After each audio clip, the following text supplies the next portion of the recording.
We often hear about the great nations of the Bible, the mighty Israel, and the powerful empires that rose against her.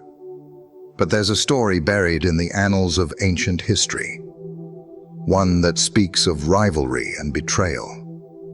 A rivalry that began with a family torn apart by tragedy. A family whose descendants would become some of Israel's fiercest enemies.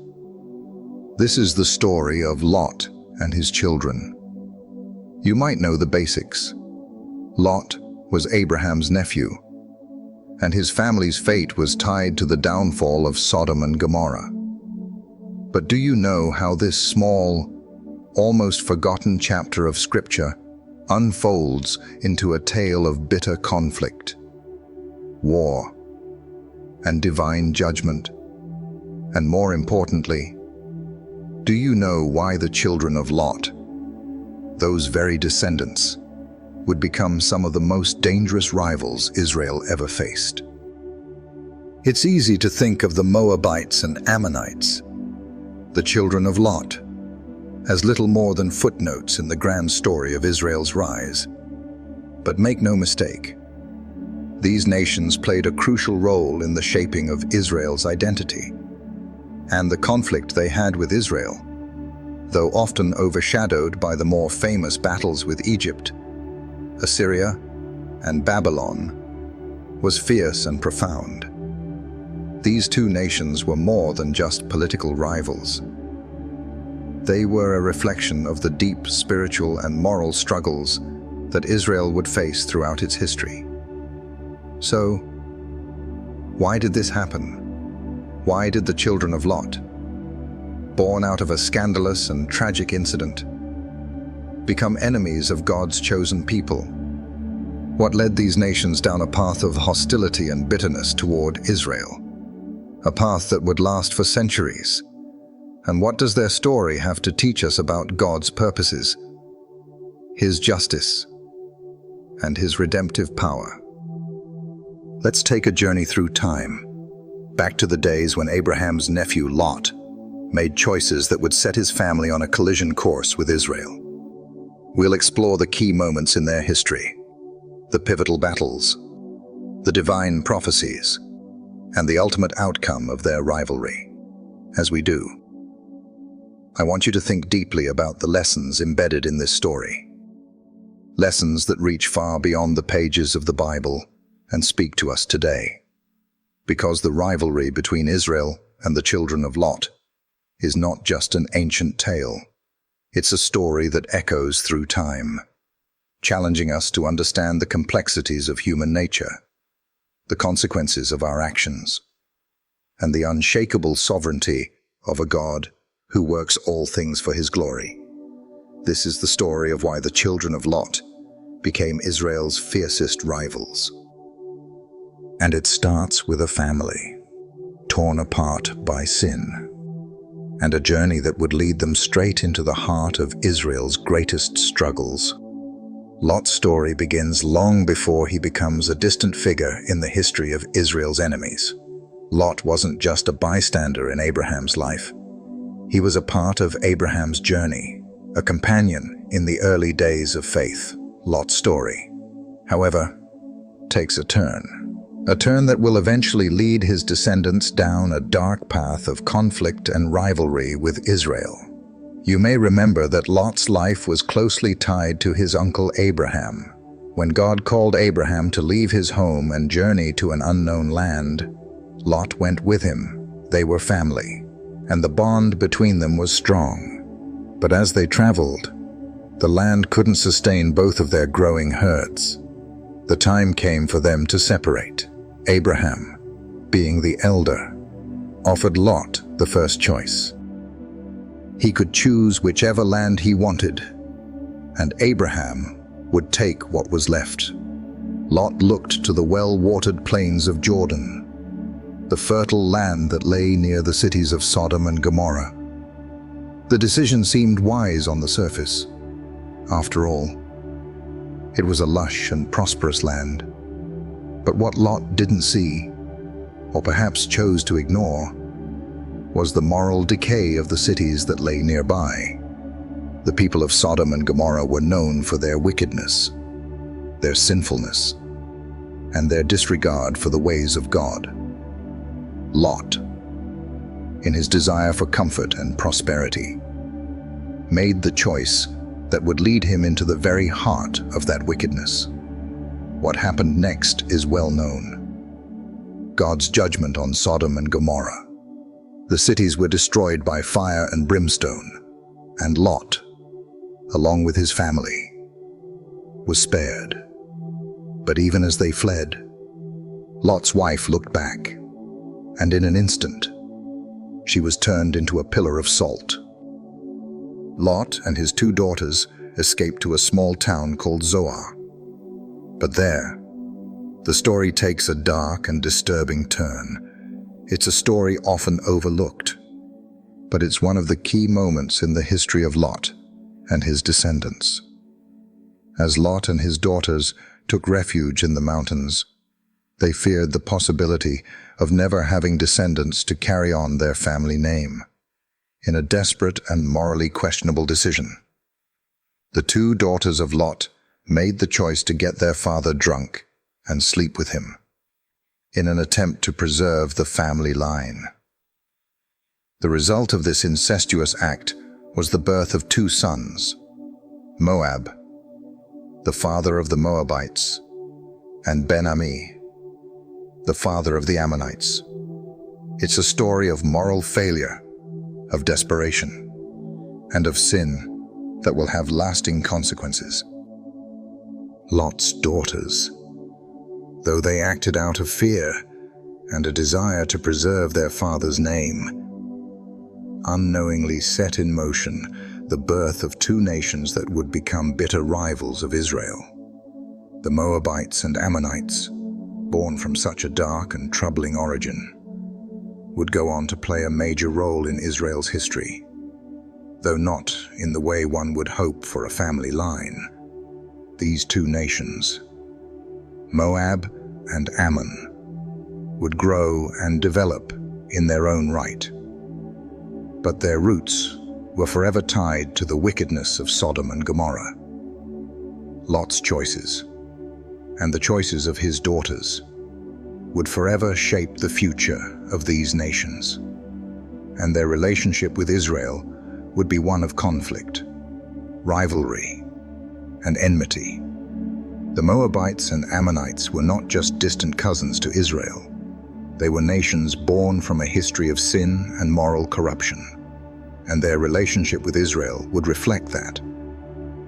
As we move forward in this story, we'll see how these nations, born of Lot's line, would rise up to become some of Israel's fiercest adversaries, and we'll begin to understand why their rivalry was not just a political or territorial one, but a deeply spiritual one as well.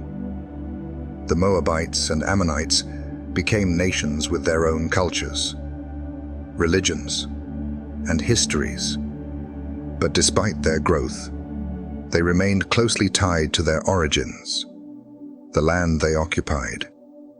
To the east of Israel was a fertile region, a land of valleys and plains, where they grew their flocks and built their cities.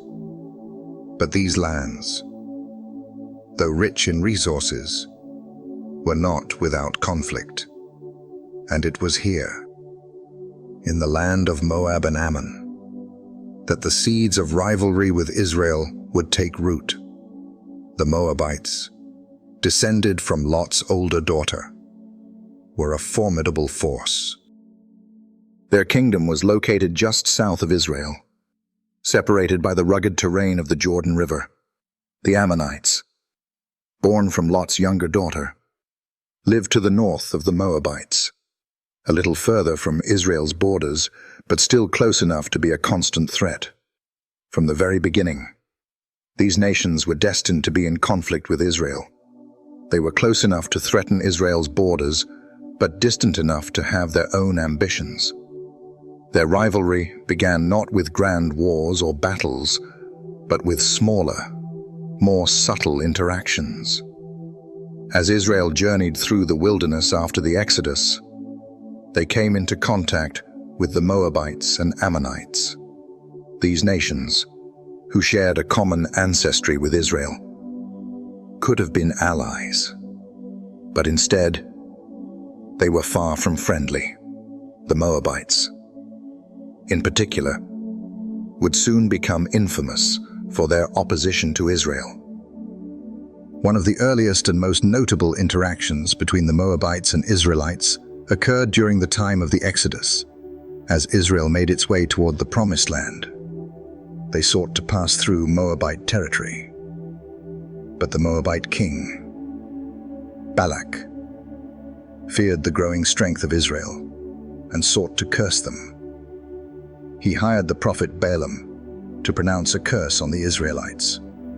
But despite Balak's efforts, God intervened, and Balaam ended up blessing Israel instead of cursing them. This moment, though filled with divine intervention, marked the beginning of a bitter relationship between Israel and Moab. Balak's fear of Israel's growing power would set the tone for future interactions between the two nations. The Moabites would continue to oppose Israel at every turn, even going so far as to entice the Israelites into idolatry and immorality, leading to one of the most significant spiritual failures in Israel's early history. The Ammonites, too, would play their part in this growing hostility. Though they were not as directly involved in the Exodus, they would later become a threat to Israel in their own right. The Ammonites, like the Moabites, were a people who had been formed in opposition to Israel's God. They, too, would engage in idol worship, and their kings would lead their people in conflicts against Israel for generations. The rivalry between Israel and the children of Lot was not just one of land or power. It was deeply rooted in the spiritual and moral fabric of both nations. The Moabites and Ammonites were not only descendants of Lot, but also of the wicked cities of Sodom and Gomorrah. They shared in the same spiritual blindness that had led to the destruction of those cities. And as Israel sought to establish itself as a nation devoted to the one true God, the Moabites and Ammonites would constantly challenge that identity, opposing Israel's journey toward holiness and obedience to God. This rivalry, which began with Lot's choices and the actions of his daughters, would echo throughout Israel's history, shaping the course of battles, prophecies, and judgments. It was a rivalry that would not easily be forgotten for the children of Lot, though distant relatives, would prove to be among Israel's most dangerous and persistent enemies. Their legacy, born of sin and opposition to God's plans, would haunt Israel for generations. And the consequences of their actions would play out on the stage of biblical history for all to see. The early interactions between Israel and the Moabites and Ammonites were far from peaceful. These two nations, descended from Lot, had long been in tension with Israel, and their rivalry would only intensify as Israel began to establish itself in the Promised Land. The Moabites, in particular, would become a constant thorn in Israel's side, and their opposition to Israel would take on many forms, from attempts to curse them to outright warfare. But it wasn't just political or military power at stake in this rivalry. At its core, this conflict was one of spiritual survival. The first major confrontation between Israel and the Moabites occurred after the Israelites had crossed the Red Sea and began their journey toward the Promised Land. As they moved through the wilderness, they came to the land of Moab. King Balak of Moab, fearing the growing strength of Israel, sought to strike a deal with the prophet Balaam, asking him to curse the Israelites. Balak saw the Israelites as a threat to his kingdom, and he believed that if he could secure a curse against them, he could prevent them from entering the land. But as we know, God had a different plan. Instead of cursing Israel, Balaam, under God's direction, ended up blessing them. Despite Balak's efforts, God's will prevailed, and the Israelites continued on their journey. But this moment foreshadowed the deeper struggle that would define the relationship between Israel and the Moabites. Though Balak's attempt to curse Israel failed, the Moabites didn't give up. Their opposition to Israel would continue in more insidious ways.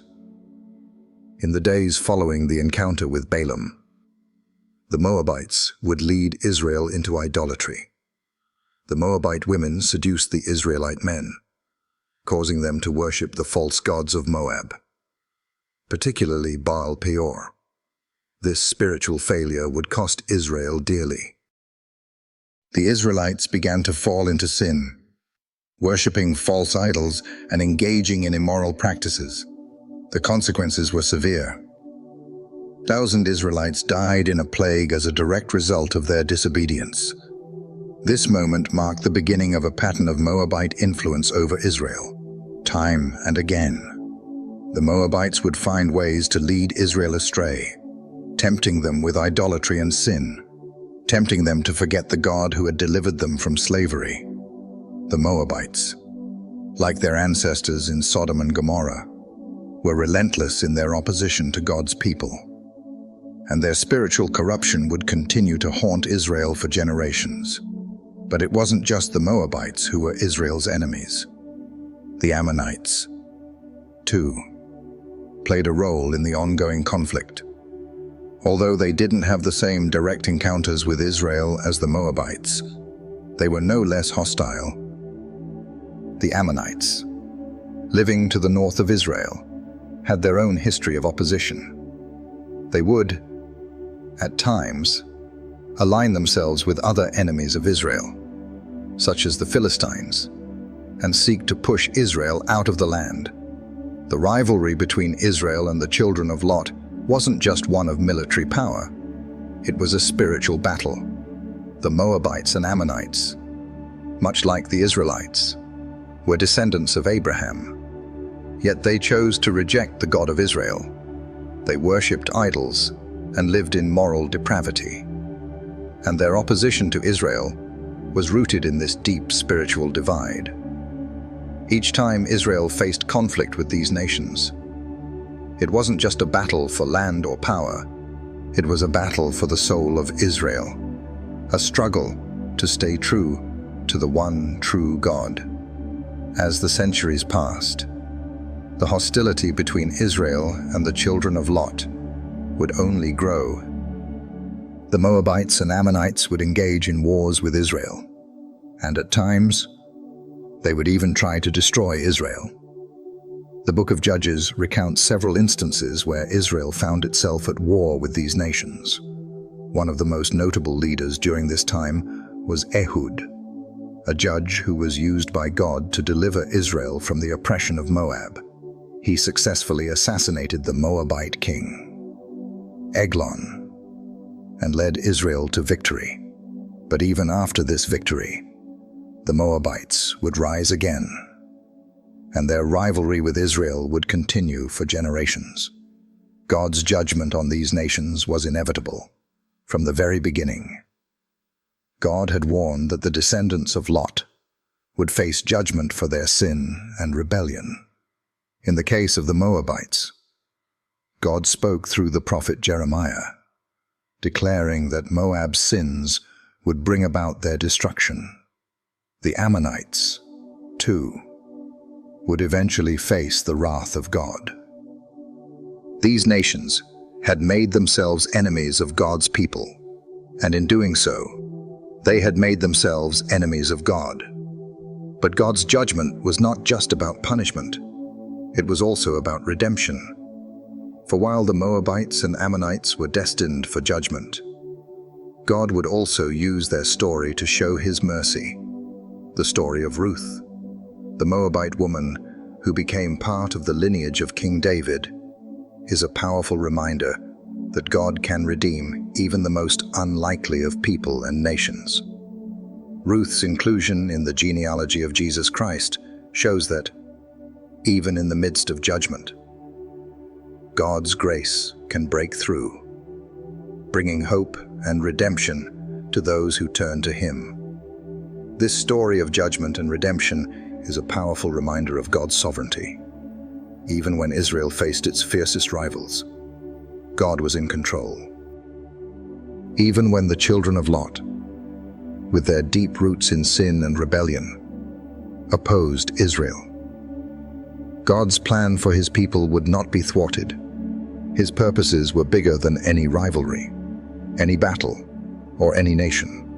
And through the struggles between Israel and the Moabites and Ammonites, we see the unfolding of God's grand narrative of redemption. The rivalry between Israel and the children of Lot was one of the most intense and long-lasting conflicts in Israel's history. But it was also a story of spiritual warfare, a reminder of the dangers of idolatry and sin, and a testament to the enduring faithfulness of God to His people.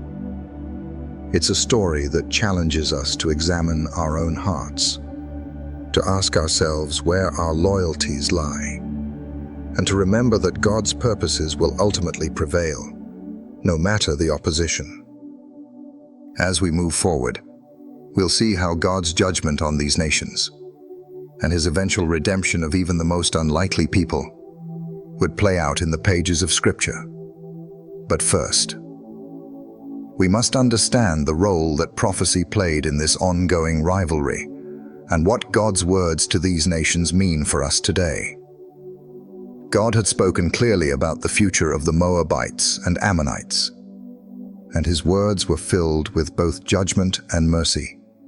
Through the prophets, God declared His intentions for these nations, and those prophecies would come to pass in ways that would shape Israel's history and remind us of the consequences of turning away from God. The story of the Moabites and Ammonites cannot be understood in full without addressing the influence of idolatry. These nations, though descended from Lot, quickly became known for their deep-seated spiritual corruption. It wasn't just the presence of idols in their lands, it was the pervasive, seductive power of these idols that led Israel into sin again and again.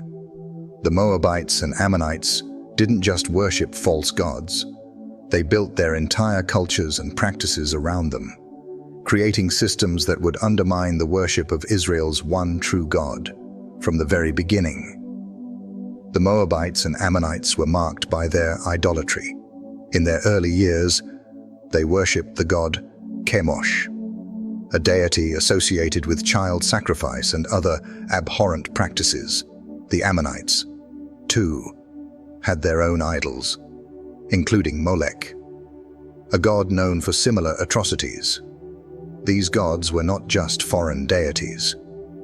They were agents of destruction, enticing people to abandon the truth for lies, leading them to engage in practices that grieve the heart of God.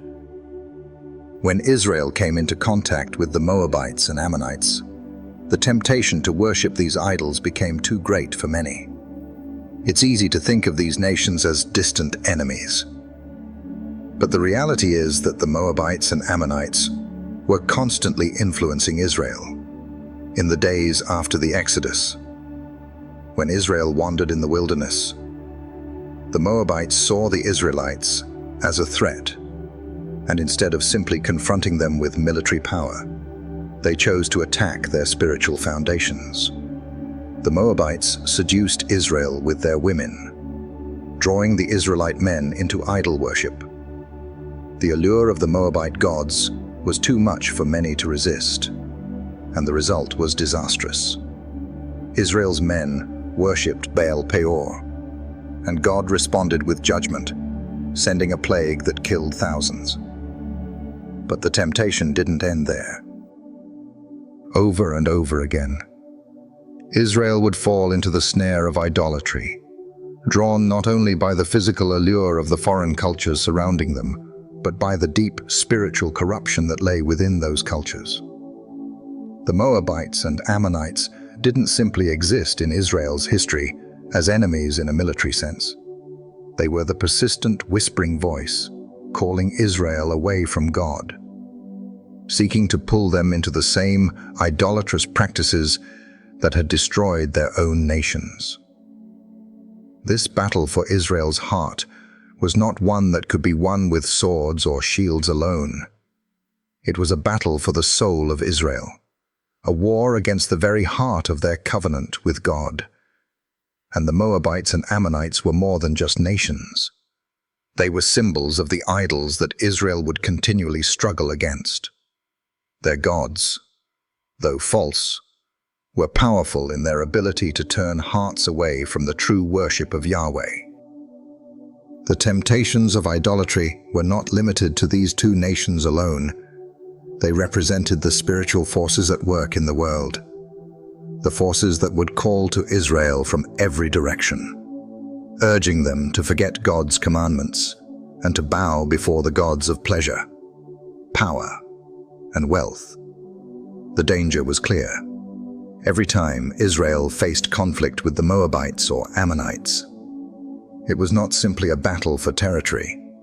It was a spiritual battle for Israel's faithfulness to God. The Israelites had to decide whether they would remain true to the covenant or whether they would succumb to the lure of foreign gods. It was a struggle that Israel would face again and again throughout its history. A struggle that would determine whether they would remain a nation under God's protection or whether they would face His judgment. One of the clearest moments of spiritual failure comes in the time of the judges. The Moabites, under King Eglon, oppressed Israel for 18 years. They had subjected the Israelites to cruel servitude, and Israel's spiritual condition had deteriorated significantly. The people had become complacent, caught up in their sin and idolatry, and they cried out to God for deliverance. God raised up Ehud, a judge who would deliver Israel from the Moabites. Ehud, in a bold and strategic move, assassinated King Eglon, leading to a victory for Israel. However, even after this victory, the spiritual danger of idolatry lingered. The Moabites had not only caused Israel physical harm, but had also led them astray spiritually, and their influence would continue to haunt Israel's future. The Ammonites, too, would play their part in Israel's struggles. Though their conflicts with Israel were sometimes more localized, they were no less deadly. The Ammonites constantly sought to undermine Israel's stability, and they, too, would often entice Israel into idolatry. The pressures of war were compounded by the internal temptation to abandon God for the false promises of these foreign idols. The Ammonites, like the Moabites, would find ways to disrupt Israel's spiritual life, seeking to turn their hearts away from Yahweh and toward the empty promises of pagan worship. It is important to understand that the rivalry between Israel and the children of Lot was not just about physical warfare. It was about spiritual warfare. These nations were like spiritual forces that sought to pull Israel away from the truth of God, and the consequences of this conflict were felt far beyond the battlefield. The children of Lot represented the allure of sin, the pull of idolatry, and the consequences of turning away from God. The spiritual failure of Israel in the face of these temptations would lead to pain, judgment, and ultimately, exile. The story of the Moabites and Ammonites is a warning. It is a reminder that sin is not just a physical act. It is a spiritual battle. The temptations of idolatry, the pull of the world, are not just external forces. They are spiritual forces that seek to destroy our relationship with God. Israel's history with the Moabites and Ammonites shows us that the battle for our hearts is ongoing. And we must remain vigilant. The idolatry that these nations practiced, though foreign to us in form, still exists in our world today. We, too, face the temptation to turn to other gods, whether they be the gods of wealth, power, pleasure, or anything else that seeks to take the place of God in our lives. As we look at the ongoing conflict between Israel and the children of Lot, we must remember that the ultimate victory belongs to God. Though the Moabites and Ammonites seem to have the upper hand at times, they were ultimately judged for their sin, and Israel, despite its own failures, would find redemption through God's grace. The story of this rivalry teaches us that though we may face trials, temptations, and spiritual battles, God is faithful, and He will always be victorious over the forces that seek to destroy us. The Moabites and Ammonites were more than just enemies of Israel. They were a spiritual force, a warning, and a reminder of the dangers of turning away from God. Their rivalry with Israel would continue for generations, but the outcome of this spiritual conflict was never in doubt. God's purposes would prevail, and His people would find victory through Him. The question was not whether Israel would face these challenges, but whether they would remain faithful to God in the midst of them. The spiritual battle between Israel and the children of Lot was far from over. But it was not a battle that Israel would fight alone. God would continue to lead His people, guiding them through their darkest days and ultimately bringing about their redemption. This was the hope that Israel clung to, even in the face of fierce rivals like the Moabites and Ammonites. As Israel's story continues, we will see how these nations would continue to pose a threat, but also how God's judgment would be poured out on them.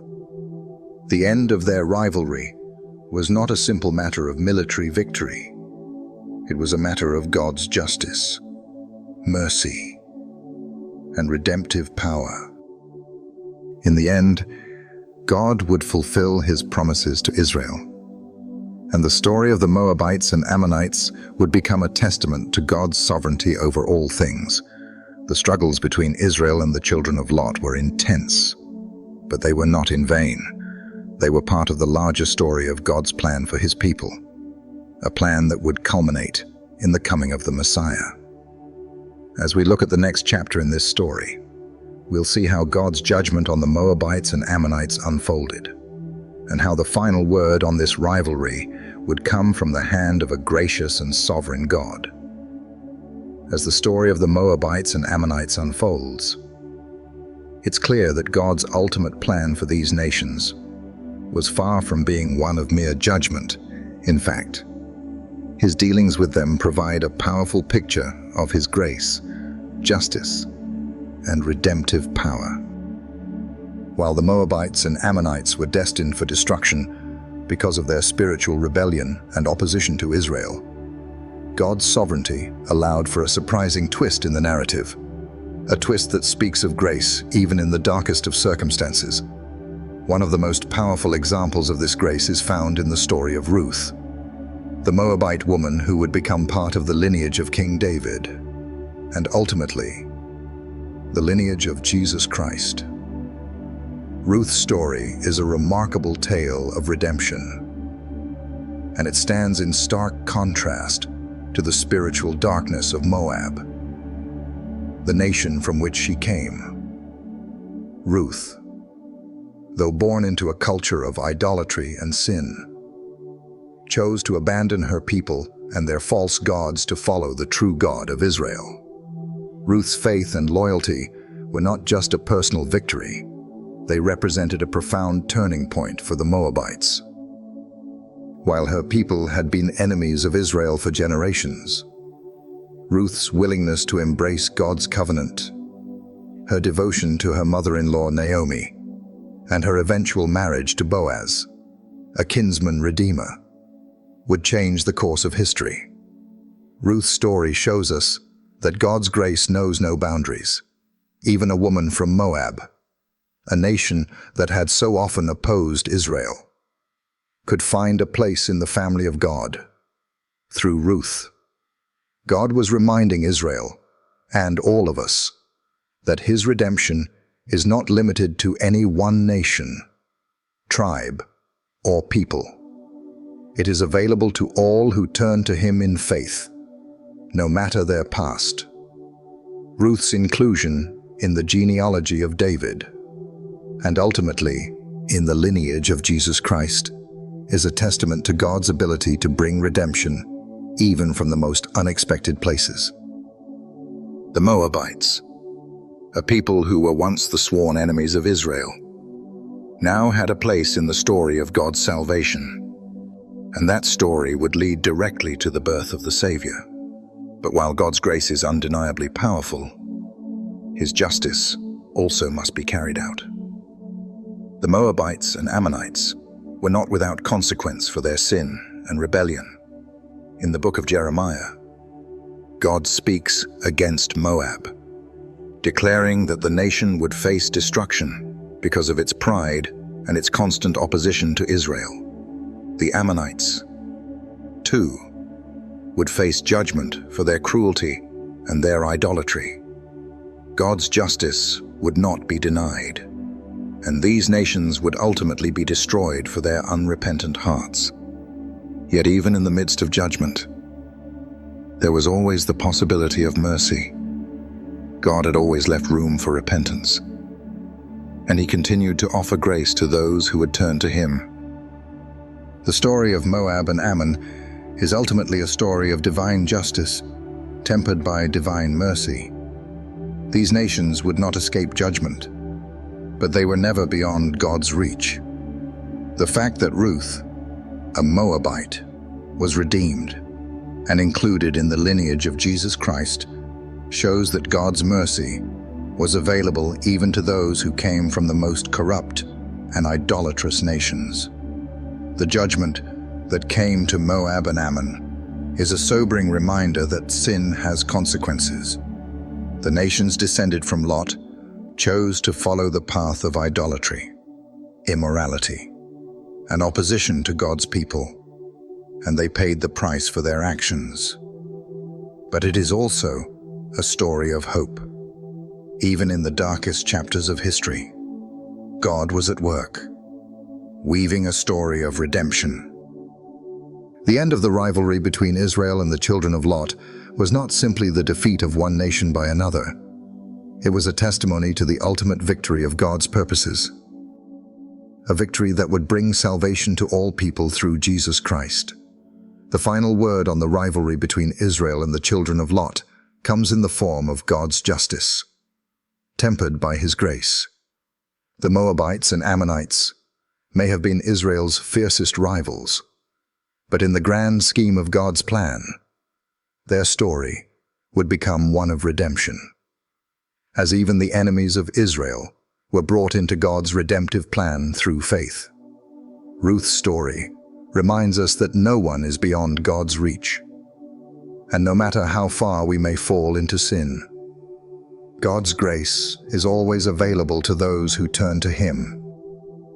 The rivalry between Israel and the children of Lot, though fierce and long-lasting, ultimately points us to something greater, the salvation of all nations through Jesus Christ. The defeat of Israel's enemies is not just a story of military conquest, it is a story of spiritual victory, a victory that transcends borders, cultures, and time. The judgment of the Moabites and Ammonites is not just a story of retribution, it is a story of God's ability to redeem even the most unlikely people and nations. As we reflect on this story, we are reminded that God's plans are always larger than our understanding. He works through human history, shaping events and individuals for His purposes, even when we cannot see the full picture. The rivalry between Israel and the children of Lot is a reminder that, Despite the forces of sin and rebellion that work against God's will, His purposes will always prevail.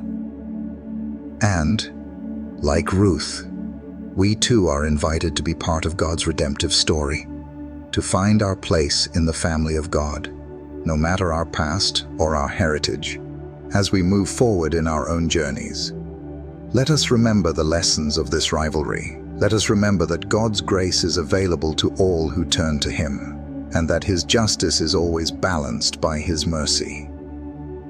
The story of the children of Lot is not just a story of conflict, it is a story of hope, redemption, and the unshakable sovereignty of God. In the end, the greatest lesson we can take from the rivalry between Israel and the children of Lot is the reminder that God's purposes will always be fulfilled. Whether we face opposition, struggle with sin, or encounter enemies along the way, we can trust that God is in control. His redemptive plan is at work, and no one, no matter how far they may seem from God, can escape His love and grace. Through Jesus Christ, we are all invited into that plan, to be part of the story of redemption that has been unfolding since the beginning of time. The rivalry between Israel and the children of Lot may have been fierce, but God's love for His people, and for all nations, is even fiercer. In the end, it is that love that will conquer all, bringing peace, restoration, and eternal life to all who choose to follow Him.